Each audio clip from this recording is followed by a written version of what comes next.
The story of this particular painting really begins years ago. After camping deep into the forest-covered mountains, I woke up one morning to a brilliant display of light beaming through the trees. There's very few times that I feel truly inspired within the dark timbered forests such as this. But this particular time, the way the light was, the way the colors were, just caught my eye. However, I had no idea what I wanted to capture or how I was going to capture that. But that idea and the story of this painting really started all there. Fast forward a couple years later, and after spending some more time up in the woods, reviewing some of the photos I had taken that morning, things started to happen and my idea began to come to life. And I knew that I had something special that I wanted to portray. And then recently I decided to go for it. After sketching out my idea onto the canvas with a thin wash of burnt sienna and thinner, I mixed up some bright colors, bright yellows, greens, white of course, and I started at the source of the light. My plan was to begin in this area and work my way towards the shadows, the outlying areas on the edges of the painting. It was important to me to capture as much detail within this light, but at the same time making it feel as if the light was washing out the foliage and brush behind it.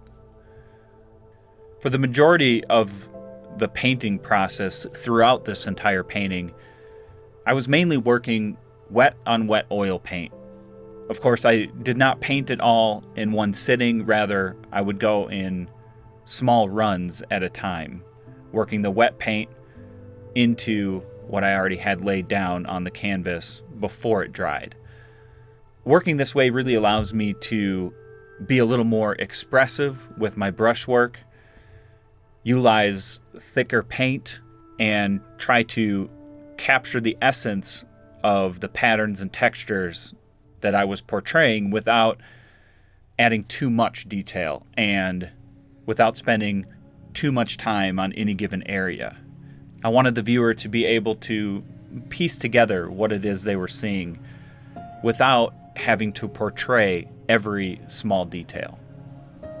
I think one of the biggest challenges in all this and trying to capture all of this was figuring out how I was going to go about this, the process in which I was going to lay down the trees and how I was going to add the larger trees in the foreground back over the top of that. I decided to not work on any of the large trees and instead focus on essentially the negative spaces in between these larger trees and try to build from the back and work my way forward. It was important to me to establish some of the darker areas of the canvas along with the bright spot in the center. So I quickly moved to the upper corners of the painting to try and get some of the black and dark shadows into place. This really helps me envision what it is I'm developing overall before I get full coverage across the canvas. And that helps me gauge the colors I'm using and be able to see whether or not the colors that I mix are the appropriate values and chroma. And the next thing that was probably one of the more challenging aspects of this piece was getting all of the different patterns, especially in the transition areas between the light source and the foreground down below, and getting everything to work together in harmony, while at the same time giving you the impression of pine boughs, of tree bark, of small pieces of foliage and brush, the light shining in between all of that. There's a lot going on, especially when considering the intense light that's essentially silhouetting or illuminating things from behind. It's all very complex, and I'll admit throughout this particular process, the area which I'm working right now especially, was quite confusing. It was quite challenging, and many times I had to sort of drown out my own inner voice and just push forward in the best way that I thought I could. A lot of these small brush strokes and small patterns that I was adding throughout all of this really didn't make sense on a small scale. When viewing it up close, a lot of it is just splotches of paint.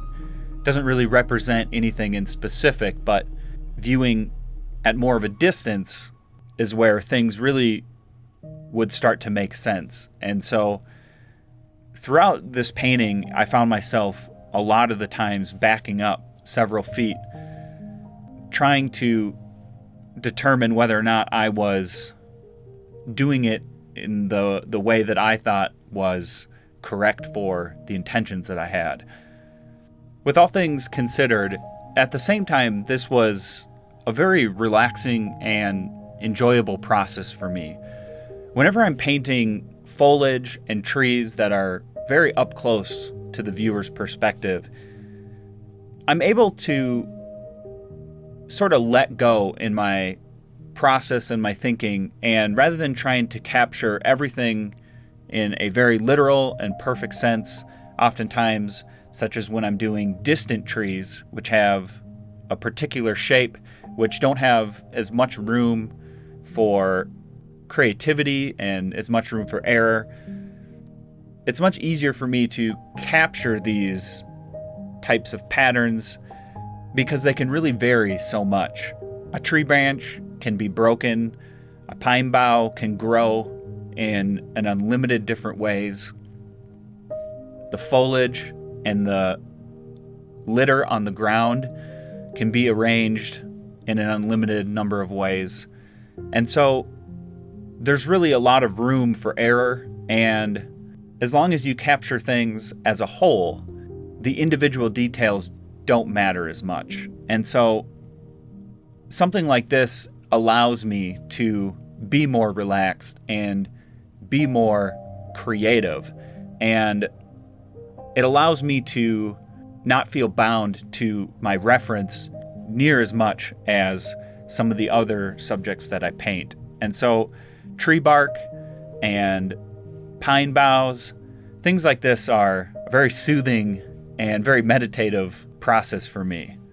It also allows me to utilize much thicker paint, which I really enjoy the look of. I really enjoy the expressiveness in thicker brushwork, and it allows me to find my inner artist self, so to speak, and my voice in how I paint.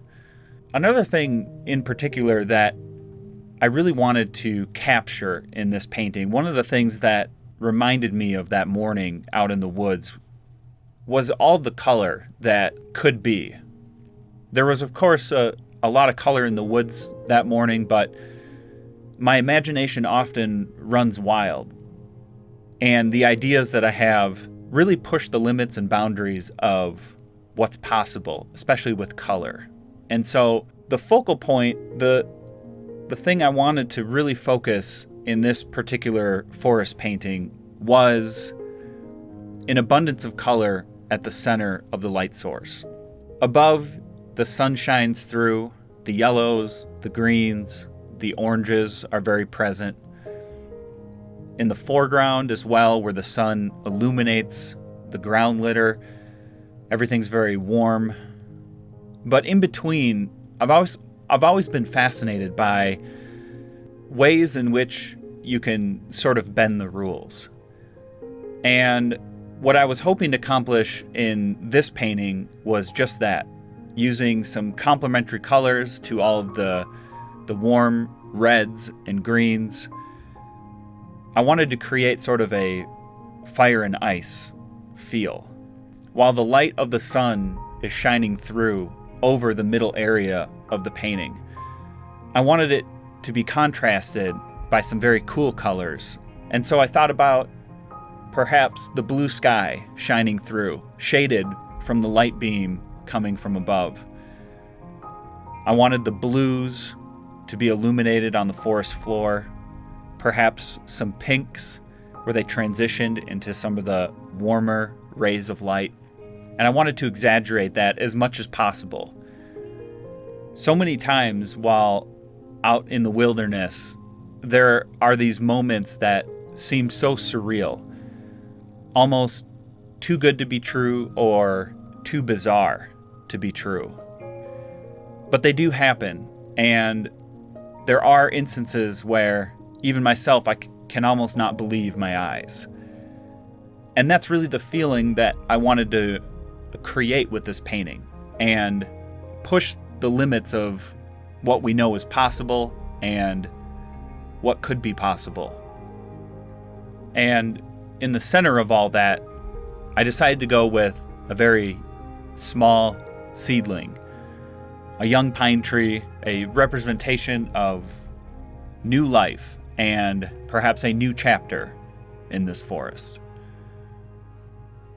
It was important to me to capture a lot of small details in this area of the foreground and where the light is illuminating the forest floor.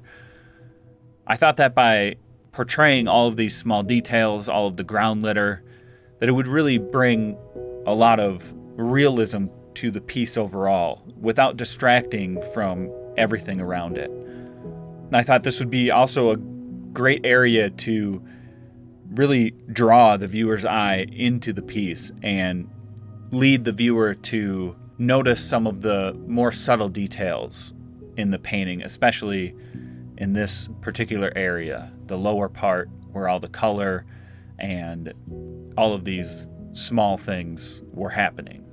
So often when I'm out exploring the deep, dark timber, it can feel so lifeless, almost a feeling of loneliness. The woods are often quiet. Many times there's nothing to be seen. However, one thing in particular that seems to always be present are the birds. And one thing I love about these western forests are the mountain grouse. Aside from being such a beautiful bird, the way that they display, the way that they drum in the spring, it can really be a good reminder of how much beauty can exist in these dark, old-growth forests. And I thought that it would really help tell the story of this piece overall. In the end, I really thought that this painting came out beautifully, and it exceeded my expectations by quite a long shot. I think that moving forward, I will explore the woods perhaps a little more, especially in my work. And I look forward to learning more about what I can capture and how I can do that. I hope you enjoyed this painting as much as I enjoyed creating it. And as always, thank you so much for watching.